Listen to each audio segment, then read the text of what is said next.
दोस्तों, स्वागत है आपका आपके अपने चैनल योर ड्रीम इंग्लिश में।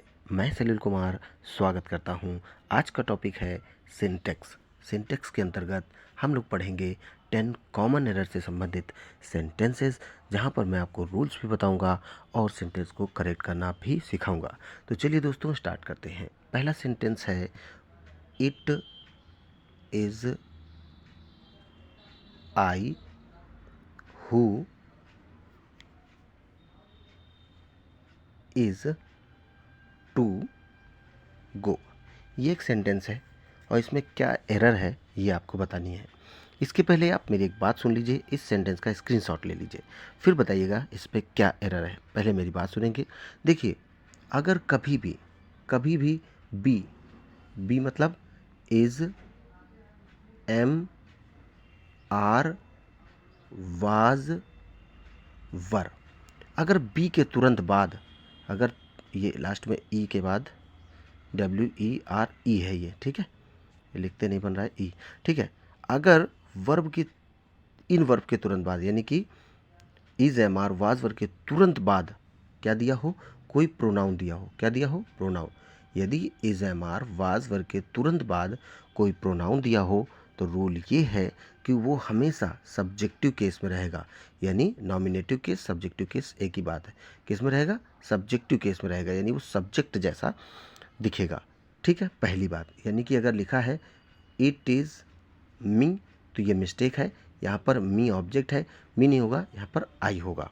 दूसरी बात, ये बात क्लियर हो गई कि is, am, are, was verb के बाद यदि प्रोनाउन आता है तो सब्जेक्टिव केस में रहेगा। दूसरी बात, अगर उस आने वाले नाउन या प्रोनाउन को हु मॉडिफाई करता है। कौन मॉडिफाई करता है? हु, यानी कि ये मैं ही हूँ जो, और ये जो के अर्थ में होगा, तो उसके बाद जो हेल्पिंग वर्ब आएगी ना इस जगह पर हु पर, वो अकॉर्डिंग टू आए हुए प्रोनाउन के हिसाब से आएगी, हु के पहले दिए हुए सब्जेक्ट के अकॉर्डिंग आएगी। यानी यहाँ पर आई है तो यहाँ पे एम आएगा, ही होता तो इज आता, यू होता तो आर आता, वी होता तो आर या वर, इस तरीके से टेंस को देखकर आता। तो जो मैंने सेंटेंस आपको दिया था, अब आप उसको तुरंत सही कर दोगे। बनेगा क्या? देखिएगा, it is I who is to go. ये सेंटेंस मैंने दिया था। अब देखिए, यहाँ पे इज, एम, आर के बाद जो आई दिया है वो देखिए आप बिल्कुल सही दिया है यहाँ पर, है ना? सही दिया है ना? यानी कि is, am, are, was verb के बाद सब्जेक्टिव होना चाहिए, तो ये सब्जेक्टिव है। इसके बाद ये हु आया, हु मॉडिफाई कर रहा आई को, यहाँ पर ये मिस्टेक है, इज नहीं होगा, इस जगह पर एम होगा। अच्छा, पढ़ने में ऐसा लगता है कि यहाँ पे होना चाहिए हु इज़, लेकिन आपको बता दें ये हु के अकॉर्डिंग अगर लगता तो इज सही था। यहाँ पे हु के अकॉर्डिंग लगेगा ही नहीं। हु जिसको मॉडिफाई कर रहा है उस सब्जेक्ट के अकॉर्डिंग आएगा, तो आई यहाँ पर है तो यहाँ पर एम आएगा। अगर ये चीज़ पास्ट होती, इस जगह वाज होता, तो यहाँ पर वाज आ जाता है अकॉर्डिंग टू आई। ठीक है, बात तो समझ में आ गया। सेंटेंस क्या बना? It is I who am to go. इसी तरह से इसी रूल पर आधारित एक सेंटेंस और है, आप देखेंगे और तुरंत से आप देखते ही इसका एरर भी बता देंगे। देखिएगा, it was me who did it. Sentence है it was me who did it. तो देखिए यहाँ पर क्या दिया है? इज, एम, और वाज वर, ठीक है, वाज दिया है, तो इसके बाद क्या आना चाहिए? यहाँ पे आना चाहिए कैसा प्रोनाउन? यहाँ पे आना चाहिए सब्जेक्टिव प्रोनाउन, लेकिन कैसा दे दिया है?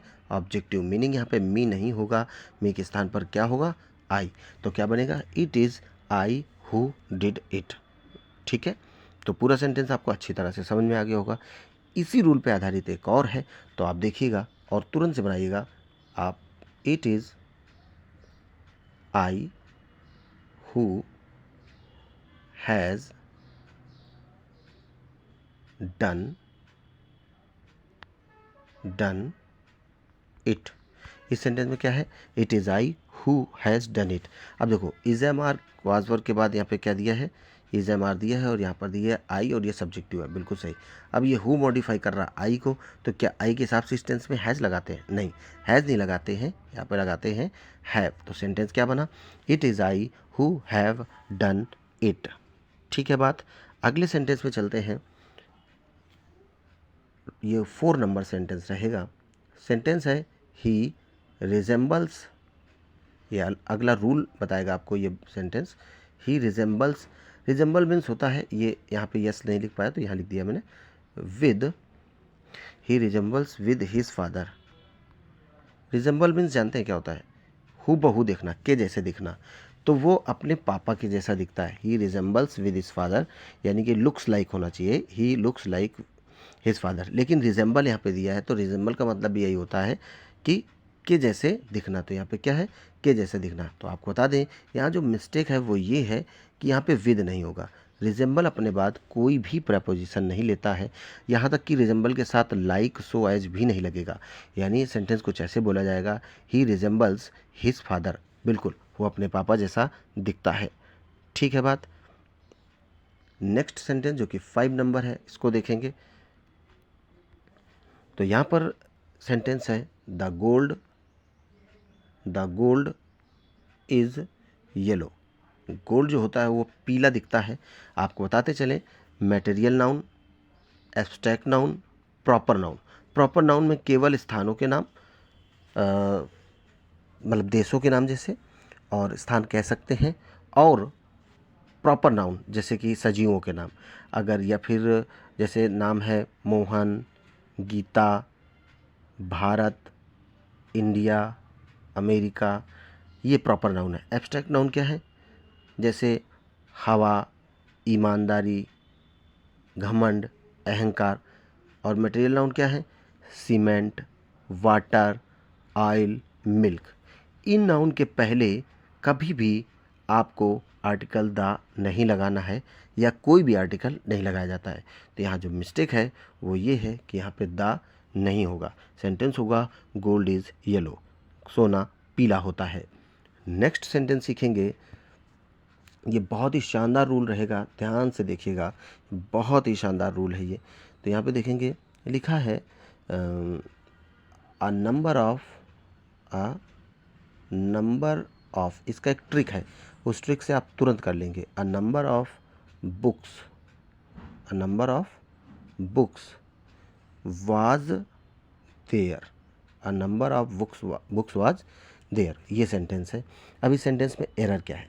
पहले तो एक बात सुन लीजिए। आप जो ये बात सुनेंगे इसके बाद आप तुरंत ही एरर यहाँ पे फाइंड आउट कर लेंगे।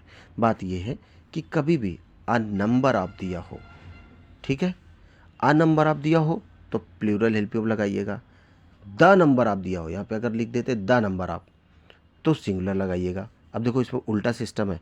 आप सोच रहे होंगे कि ए लगा है तो यहाँ पे सिंगुलर आना चाहिए, द लगा तो एक बार हम मान सकते हैं प्लूरल आएगा, लेकिन इसका रूल विपरीत है। अ नंबर ऑफ दिया है तो प्लूरल आता है, द नंबर ऑफ दिया है तो सिंगुलर हेल्पिंग वर्ब आता है। तो यहाँ पर क्या होगा? A number of books were there. क्या होगा? वर देयर, ये होगा। ठीक है, a number of books were there, rule यही है।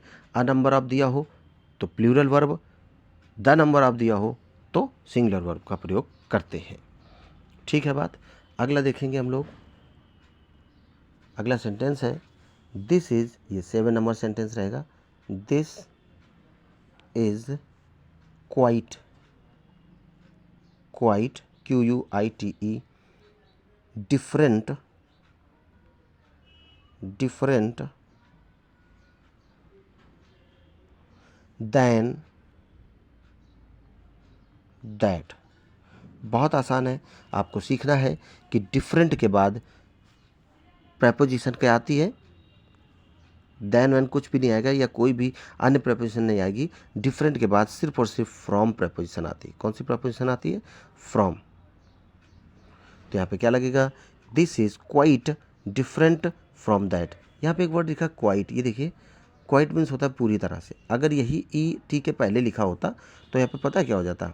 यहाँ पे हो जाता शांत, इसका मतलब। और अगर ये ई होता ही नहीं तो क्विट होता उसका प्रोनाउंसिएशन, और क्विट को बोलते हैं छोड़ना। ठीक है, छोड़ देना। 8 नंबर सेंटेंस देखेंगे। 8 नंबर सेंटेंस है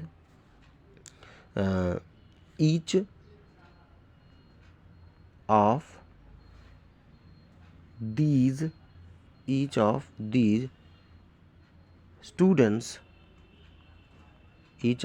students have passed, यहाँ पे PASSED, ठीक है, पास्ड कुछ ऐसा होगा। तो each of these students have passed. अब इसमें क्या मिस्टेक है देखिएगा। अगर कोई भी सेंटेंस की शुरुआत each of, none of, one of, every of, either of, neither of से होती है तो क्या होगा, उसके तुरंत बाद में प्लूरल नाउन आएगा तो नाउन प्लूरल होगा, और प्रोनाउन आएगा तो प्रोनाउन भी प्लूरल होगा, वो ऑब्जेक्टिव केस में होगा। लेकिन जो सबसे अहम बात है, जो वर्ब आएगी यहाँ पर वो सिंगुलर होगी। कैसी होगी? सिंगुलर होगी। तो इस सेंटेंस में जो हमने देखा वो लिखा था each of these students, each of these students have passed, ऐसा लिखा हुआ था। अच्छा, अब मैंने कहा कि each of, one of, none of, any of, either of, neither of है अगर, तो वर्ब आएगी कैसी? सिंगुलर। तो यहाँ पे लगाना है क्या? हैज़। यहाँ पे हैव रॉन्ग दिया गया था। ठीक है, नेक्स्ट सेंटेंस देखेंगे। 9 नंबर सेंटेंस है, many a student make this mistake. Many a student, many a student make this mistake, make this mistake. ठीक है बात। अब इसमें क्या गलती है? देखो, मैनी के बाद आ सकता है, मैनी के बाद ये जो आ दिया है आएगा, यहीं से रूल बनेगा। मैनी के बाद अगर आ नहीं आया है, यानी ए नहीं आया है, तो फिर मैनी के बाद आया हुआ नाउन प्रोनाउन हो, प्लूरल होगा। कैसा होगा? प्लूरल। लेकिन अगर ए आ गया है तो दोस्तों, अगर ए आ गया है तो नाउन सिंगुलर होगा, जो कि यहाँ पे सही दिया था। मैनी या स्टूडेंट बिल्कुल सही है। अब जब मैनी के बाद अगर आ जाए तो वर्ब भी सिंगुलर लगाई जाती है। कैसी लगाई जाती है? सिंगुलर। तो यहाँ पे गलती क्या है? Many a student makes this mistake, makes होगा। अच्छा, अब आपके दिमाग में ये आ रहा होगा कि सर हम ए हटा कर यहाँ पे स्टूडेंट्स कर देते तब तो मेरा सेंटेंस सही हो जाता। नहीं, आप बिल्कुल वैसे पढ़ने में सही लगता, लेकिन मैनी के बाद अगर ए दे दिया है तो आपको उस ए के अकॉर्डिंग चलना है। नाउन सिंगुलर रखना है, देन वर्ब भी सिंगुलर रखनी है। ये बिल्कुल शर्त है। ठीक है, तो इसमें बनेगा many a student makes this mistake. अब लास्ट सेंटेंस हम लोग सीखने जा रहे हैं और वो ये है कि टेक, ध्यान से देखेंगे, टेक केयर योर हेल्थ। इस सेंटेंस को सही करना था। इस सेंटेंस में कुछ नहीं है। टेक केयर के बाद आपने जनरली सुना भी होगा, ऑफ का प्रयोग करते हैं। Take care of yourself, है ना, take care of your health. ठीक है, take care of my son, इस तरीके से। तो टेक केयर के बाद ऑफ प्रेपोजिशन का प्रयोग करते हैं। तो दोस्तों, यहाँ पर मैंने आपको 10 सेंटेंसेस बताए और 10 सेंटेंसेस के बारीकी से रूल बताए। उम्मीद है आपको ये सारे सेंटेंसेस समझ में आ गए होंगे और अच्छे लगे होंगे।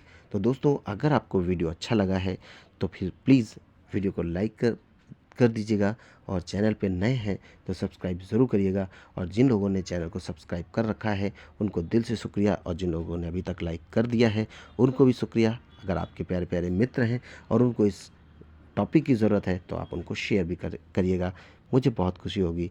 और एक मीठा सा कमेंट ज़रूर करिएगा। Thank you so much for watching the video. Bye bye, take care.